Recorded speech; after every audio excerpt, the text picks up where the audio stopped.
Good morning, Mario, and good morning, Switch fans. Another Monday, another fun day. And if you don't buy it, fake it till you make it. What's going on, everybody? It's Zach from SwitchForce. Hope you're all doing well and swell. We got a lot of fun stuff to talk about today, so make sure to hit that like button if you enjoyed the show, and let me know your take on today's topics in the comments up above. Gotcha. Let's kick things off with the big game reveal of the weekend. Kingdom Hearts is back! And Sora's shoes are kind of whack. They're back to normal. It's like he just shopped at the Nike outlet down the street. Anyways, this game has gorgeous visuals, and apparently they're gonna get even better. If you thought that trailer full of giant black globs in more realistic settings with beautiful Sora and his hair was spectacular, this morning Square Enix said that, we're gonna be upgrading this game even better. Now, normally a trailer like this would be a bullshot. Basically looks way better than it's ever actually going to look, but Square says no, we're gonna take the visuals several levels higher by implementing Unreal Engine 5. Brand new graphics tech, brand new Kingdom Hearts, and it's supposed to be beautiful. So you better hope that Nintendo releases a new Switch, because there's no way this game is running on the current one. I mean, Kingdom Hearts 3 is a cloud version on the current Switch. They couldn't even put it in a cart. So something on Unreal Engine 5, no go whatsoever. Hopefully Nintendo has a new, more powerful Switch by the time Nomura and Co. decide to drop this one. Also, Star Wars is in, because there's a big old ATST foot in there. Now, I know everyone is really excited about this. The promise of new Disney worlds clashing with Kingdom Hearts is quite cute, but I gotta say, they best improve the gameplay. This game is still a ways away, I'd bet a couple of years, and I really hope that they find a way to make the gameplay more modernized. I just felt like Kingdom Hearts 3 felt like it was held back, and it felt automatic and not all that exciting from a mechanic standpoint. So my greatest hope is, alongside the shoe change, alongside Star Wars being added, alongside Unreal Engine 5 powering this to be more beautiful and tear-inducing than ever before, I hope the gameplay levels up as well. And I'd love to see it on Switch, so new Switch, new Kingdom Hearts, those could go hand in hand. If you're excited for Kingdom Hearts 4, definitely shout at me in the comments to the left. All right, but now for the comments to the right. Advance Wars 1+2 Reboot Camp has been delayed, and apparently someone was able to play it despite that delay. Now, at first I thought this was like a case of piracy or something of the sort, but apparently this is fully legit, and it's fully legit because Nintendo responded and dealt with it. Those ninjas, they be everywhere. So Advance Wars was supposed to come out April 8th,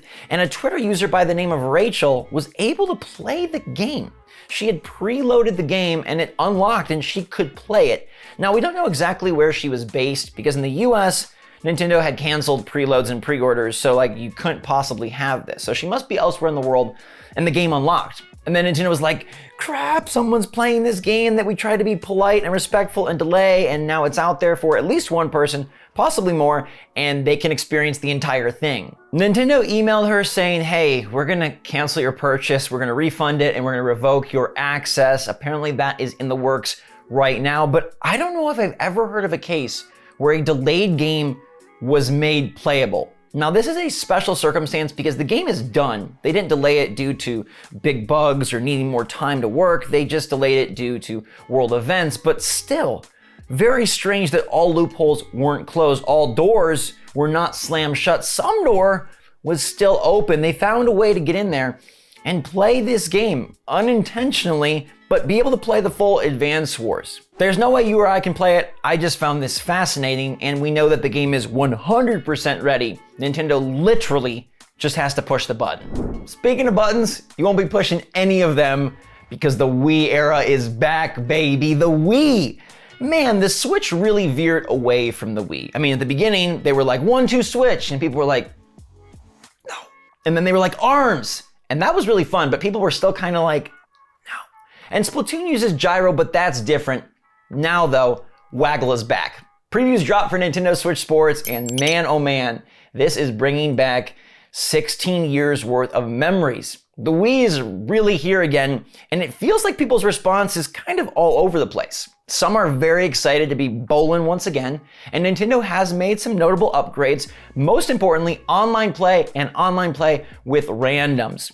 But some of the stuff still feels like it is a bit antiquated and the first type of waggle that we experienced back when the Wii launched. Now, I'm super curious once this game is out at the end of the month, how people in masses respond. Will they be excited to waggle around with their friends again, or is this a fad that should have been left back in 2006? Now, y'all let me know. Are you excited about Waggle, and do today's previews and the stuff I'm about to tell you set you up for a purchase, or are you gonna pass? Because they have some cool stuff, and I wanna start with the good here. The Sportsmates look great. They've got an excellent plan where the more you play ranked play and gain points, you are gonna be unlocking new gear and new outfits and new bowling balls, which does sound pretty darn nifty. And some of the sports, the new ones, are good. Like badminton was a big favorite amongst many of the publications. Soccer, on the other hand, seemed to just be all over the place. Juggling ball gesture, completely accidental. Some love the new depth here with the leg strap and being able to kick and flick and all that stuff, and some said it felt slow and boring in comparison to something like Rocket League. I do feel like some of your level of enjoyment will depend on how much of an athlete you actually are, because I feel like the more you've played these sports aggressively and intensely and competitively in real life, the less that the waggle alternatives appeal to you. That's just kind of how I feel about it. But bowling is really good and back better than ever before, because now there's obstacles, which I think is really sick. Some previews didn't even talk about this, but there's like obstacles where you have like tiny little lanes, you got bottomless pits, and you got bumpers and all sorts of stuff you have to navigate around. Plus there's some nice convenience things, quality of life, where everyone's bowling at once. Get the whole game done in like 5 minutes, which is freaking great. It's got 4-player split screen, and it's got online, so you have a lot of different ways to enjoy this. If you're into the sports, it's gonna be an awesome time. But then there's stuff like tennis that feels very automatic, rote, and boring in comparison to something like Mario Tennis Aces. And volleyball seems to be the least favorite of the entire bunch because it's so basic. Your character kind of automatically going where they need to go, and you're just like, boo, boo. And that's where I'm thinking, okay, we left the Wii era for a reason. Will this be well received once again? Now, I think it's super smart that the game is $40.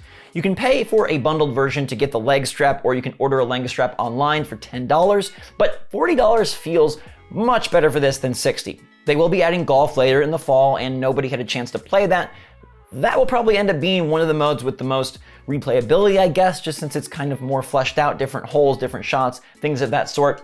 Chambara was loved. People loved the sword fighting, and I think that one was always fun. And with improved waggle, now that we're here on the Switch and the sensors are more specific and you don't have to worry about the Wii sensor bar, that also ups the ante. Now you can bowl not a 300 every time, because apparently it's a bit more tricky since you do need to be more precise and can't just whoosh-chow. In this case, I think precision is better for me. I don't know if precision is better for you, because it seems like this game is really straddling a line of trying to be like that family Good Morning America, get your grandma to play back from 2006, but also like it's been 16 years. We need a sequel. We need things to improve and upgrade and move forward and expand, and there needs to be depth for people to find this more fun than just a one-off weekend. The first Wii Sports sold over 82 million copies, partially because it was a pack-in, but also because it just caught like wildfire. I do not foresee that same level of spread happening whatsoever with Nintendo Switch Sports, but I'm intrigued. We haven't had a game like this in a long time, and the Switch as a whole just has kind of abandoned waggle, even though motion control is very possible on the system. When it's used, it's much more minute, or just for aiming or for turning. It's not really this whole body experience, and yet that's what Nintendo Switch Sports brings back. It really is just bridging this gap, and it's shown by the fact that they include the Sportsmates, these fun new graphic characters, and also the Miis, which look really out of place despite having a lot of nostalgia. They're from an era that some would argue should be left behind. Better accuracy, improved visuals, online play, expanded list of sports. Those are the major boxes that this game checks. But is that enough for you? Is that enough for you to drop $40 and be doing some of this in 2022 on April 29th? Please let me know where you stand on this in the comments down below, because the Wii is back. Baby? Maybe? Good thing? Bad thing? Let me know. Thankfully, you already let me know your answer to this lovely poll question. What age did you start playing video games? And I was surprised that everybody kind of fell in the same clump. 64% between 5 and 10 starting them off young, but not too young, although 28% like me were in the 0 to 4 category. Yeah, I played original Mario Bros. And Duck Hunt on my uncle's NES when I was 4 years old, and then he gave me the system. Imagine the feeling of being 4 years old, being introduced to video games, and then you just get it. Wow. That was a moment. Now, 6% said 11 to 17 years, 1% said 18 to 29, and 1% 30s or later. Shout out to my old gamers. I love you. That's so cool that you took up something new, a fun hobby, and hopefully found something great for yourself later in life. We never stop learning, we never stop growing.